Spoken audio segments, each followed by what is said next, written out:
what do you think about the painting competition? What's your feeling about it? Okay, go ahead. I would like to introduce Ben Komets, which one probably is one of the biggest legends in the community. One of the reasons why I'm here, it's because I love his work. I met him long time ago. So the first time was in Germany, in one of the latest Golden Demons there. I was like 19 years old. Was it 2012? Or something like that. Yeah. Some time ago. So I met him. I met Matt Theswis too. Yeah. I didn't talk English, so I was there like a kind of a tree or a background, so like a part of the scenario. Hi, just that, hi. So, but it was a nice experience. I was really surprised about your artworks and his artworks too. Which one? I remember that he made, I think he won the slider short? Yeah, I think it was in 2000 with the turning one. Yeah, the turning one. I was really in love with that piece because it's the first time I've seen something like that with this movement. That is interactive. Yeah, I think it was also quite a milestone actually of creative Golden Demon times, because you could do something else, something a little bit more free. You had the feeling like if you do something exceptional, it would penetrate the usual curtains of the Games Workshop kind of way of seeing things. Yeah, it was actually exciting times. I think it was one of the last ones, and we didn't know it would be one of the last ones, so we took it very easy. You know, it was like, Let me ask you, why you decide to start in this miniature hobby as professional, and why you decide to continue inside of it? Good question, because I had a real job before, like most. That's why I'm asking you. I worked as an architect before, and the interesting thing is, architects, even if it's also sometimes a shitty job, it's a highly respected job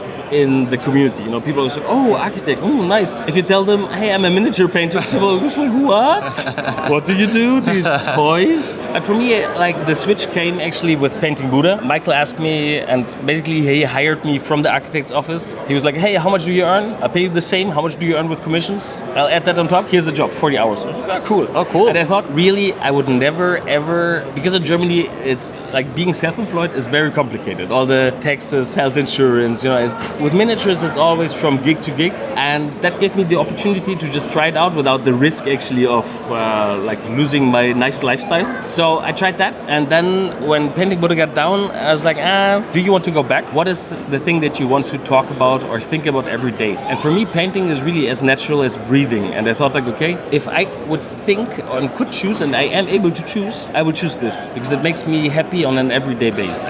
It's all these things, you know, that float around in your head, basically from your head through your fingers to the table. It's just a beautiful thing, I think. And the cool thing is with miniatures, I'm painting miniatures for such a long time. Like you said, like we met like a lifetime ago. But I still find a lot of inspiration in everyday life. It's like, how does light fall on objects? How does life and light interact? You know, it's fantastic. And I still discover new things every day. So what do you think about the community now? It's growing? It's better than before? Do you think that the social media is helping us to share, to improve, to discover these kind of ideas? Yes. Explain us? I think totally. Like, we all seen the quality raised like crazy. I think it's also because people like you and me doing videos, explaining what they're doing, sharing their passion. Also, now it's easier, right, for the new generations? It's a lot easier. I remember like one moment when I wanted to learn painting. There was like a shop, an historic figure shop in Berlin. They had really outstanding quality of works, and they had an open house day. And I went to the studio. I was like, okay, and there was like a small dude. I was like, hey, dude, how did you paint that leopard fur? It was like a horse with a leopard fur thingy on top. And the guy looks at me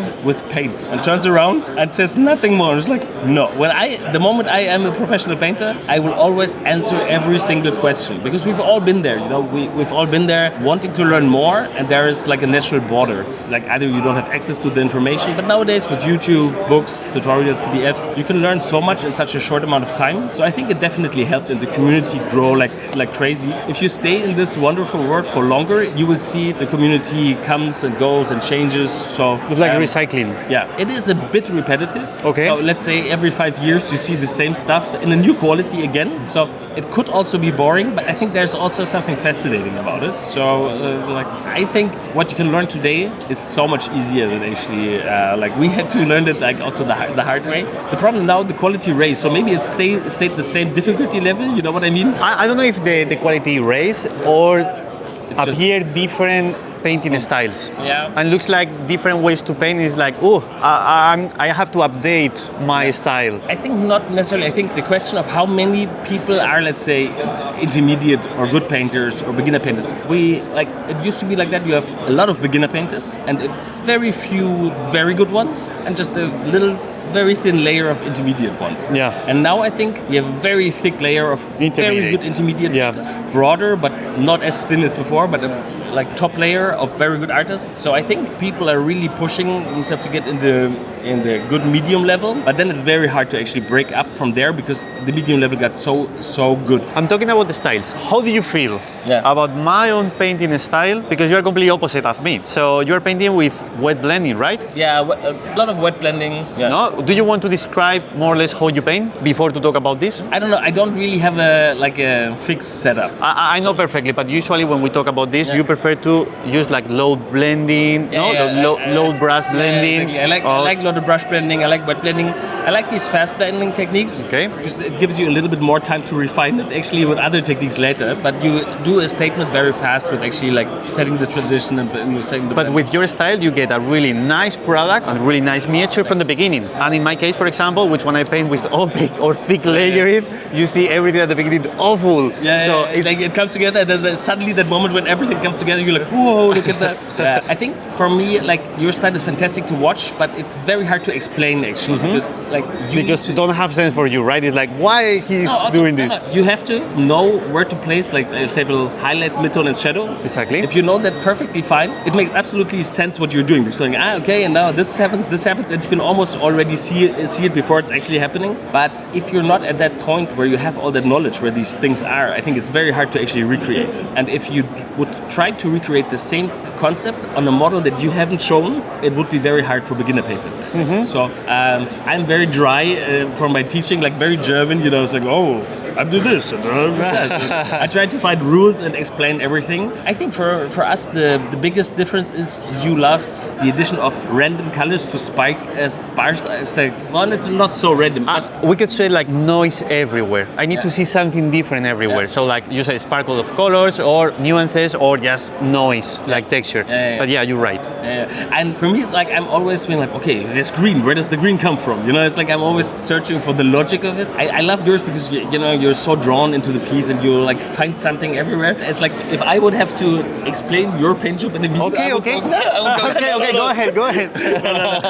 I would go crazy actually trying to explain the process before, and I think it's fascinating to see. I love it always to see because when people recreate things from your videos, it always looks, this is Sergio. You can always see it. It's like, this is a Calvo one.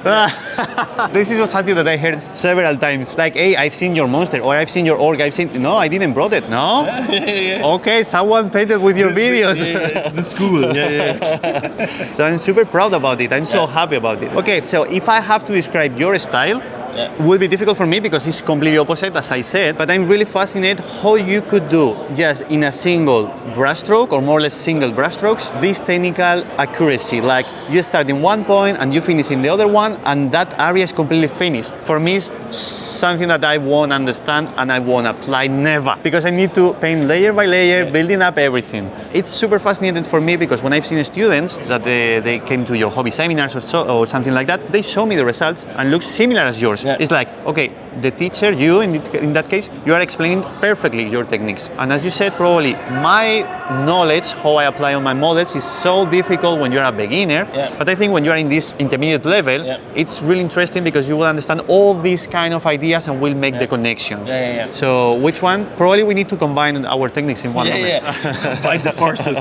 No, but what I really think is people, it's almost like schools of different artists, the Mark Mascana students, your students, my students, Benji's students. So it's very hard, I think, to break free from that style. If you learned like your style, you will always kind of see it in there. And in the end, most miniature painters are actually in search for their own style. And it's very hard if you learned with such, like from a father with such a strong, such a strong brush, you will always see that. I think now for us, it was a little bit easier to find your own way of style because nobody was like, okay, this is how you do it. But the moment you like emulate a technique from someone else, it also influences how your style is being developed. I see a lot of like copies of other artists, and it takes a few years longer now to develop your own style because there are so much strong images of things that you could easily copy and get a wonderful job with it done. Makes sense what you said. Makes sense. Probably when you are teaching, people will use that and they repeat exactly something that was easy for they. And it's as you said, it's not like a copy, but inside of they is like, I paint the leather in this way. It's easy for me and works. So they repeat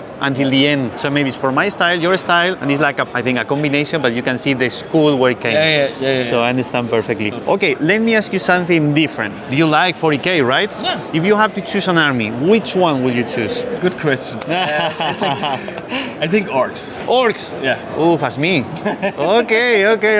I was waiting something more like a Space Marine with the new Chaos or the new Space Wolf or something similar. So orcs. I think orcs. Yeah. Okay, why? I think because orcs, you can do the most stupid things and do something funny without it's being totally ridiculous. You know, if you, I don't know, do a Space Marine that would pick his nose, you could not do that. But if a Grand Chanter does that, you know, fits perfectly. Yeah, and you can like also with colors, rusts, weathering, you could do so much to make it just. You have more freedom. Yeah, a lot of freedom and also color choices. You know, you can be really strong and wild with it. Lots of opportunities for weathering, texture, chip of elements. It has a lot of freedom and also the clumsy way of how they like put together their vehicles. It matches quite well my ability of not really cleaning my hands. I would like to ask you for two things. Yeah. The first one, I would like to hear your voice in Spanish. I would like you to say something in Spanish. Hola, pendejo. I was waiting for something similar, but not this one. The real last question. What do you think? If you don't want to answer, you don't have to. Don't worry. We can crop it and it's easy. What do you think about the painting competition? What's your feeling about it? I'm not talking about Golden Demon. It's just in general, the painting competitions. I love painting competitions. Okay, but you love both styles, like games workshop style, like only one gold, one silver, and one bronze, or open system? No, I prefer the open system much more to the gold, silver, bronze, because I think in a time where we had maybe 3 good models on a competition, you could be like, yes, you could give away 1 gold, 1 silver, 1 bronze. But it's so difficult. This time is really over. The problem is if you force someone to decide you have 20 good models and you're forced to pick 1 gold, it will lead to one thing. It will be leading to you search mistakes on the model instead of searching for the positive aspects of the model. Exactly, I think the same. And I think, you know, we invest so much love, passion, and time into these pieces that this is really, it shouldn't be about the mistakes. It should be about the wow factor, how good something is, and not about like, is the figure really glued to the base? This is what I don't like. But I think the actual benefit, even of something like the Golden Demon, you give your best to a very certain moment in time. You know, it's miniature. You could paint Space Marine for 500 hours if you want, but if you have a deadline, it's finished when, you know, somebody takes it away from your hand and be like, okay, now it's done, and then it's done. And I think also here, you know, you come here and present it, and you're proud and put it there, and in reality, you could theoretically work on and work on and work on. So this is like, okay, you know, we're presenting it now, and then you give your best. And you kind of, sometimes some of the big projects, and I'm also pretty sure it's the same for you, some of the big projects would not happen without contests because we don't have the motivation to actually build or finish something like that. Let's say you have a project that you estimate, okay, you need like 300 hours. If it wouldn't be for anything more, you know, you would not do it. You'd be like, yeah, maybe next year, or you started and be like, it would continue and cook slowly, you know, but we wouldn't finish these amazing pieces because we want to demonstrate how good we are and that we are better than other painters. Which one is the model where you invest more time? The model where you invest the most time is definitely not necessarily the best one. No, just the most time. Like you want to do the best and you want to paint more and more and more. Like where I invested a lot of time, but it was just because my timing was not good. You know, I had like 3 weeks left painted. It was like the Seginius versus Cabanda diorama with the big church base. Which one I've seen it with the? I think I've seen it in Las Vegas, right? Yeah. Incredible. It was 3 weeks of work and over, I think, 250 hours of You paint. paint way faster than me. I was painting 14 hours every day. Every day. Every day. Every day. 3 weeks.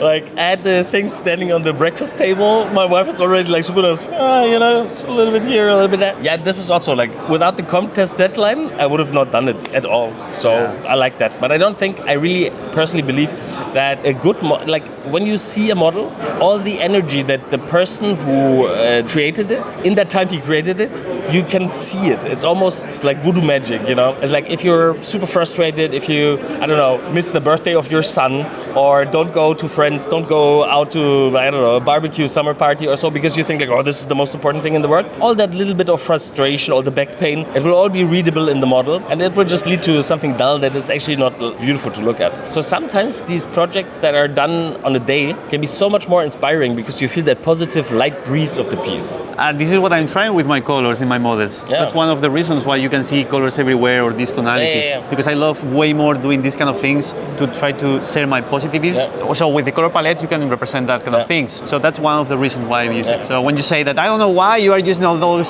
crazy colors. No, I understand why you put them, and I think it's also clever how you put them, but I think it's very, like, if you explain why they're there, it's not only for the optical enrichedness, you know, I think like... Maybe we should talk one day more in depth about this. Maybe if I explain some ideas, probably you will see that makes sense. I think, I really think like I understand why you do that. This is really also my German brain with like trying to find rules and the engineering part, you know, it's like, why is it there? I need to understand it, so that's it.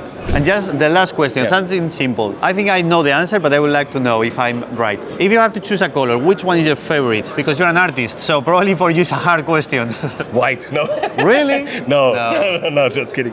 But it was funny. I did my signature paint set with Monument Hobbies, and they asked, okay, pick six colors. Pick 6 colors. And after thinking a long time about it, I wanted to have 3 whites. Okay. One cool white, one warm white, and a neutral white. But this has more to do with my philosophy of like tinting all the colors with the same tones. In the end, I did do it because it would be stupid to have 3 whites. I think my favorite color is blue, dark sea blue, or for the Monument range is dark sea ben. Yeah, it's a blue teal color. I think the combination of a desaturated red and a desaturated blue are so good to actually create an overlap of neutral shadows. So I like those. I would say darker blue, and if not, the second choice for me will be magenta. Yeah. The choice I will say for you. Okay.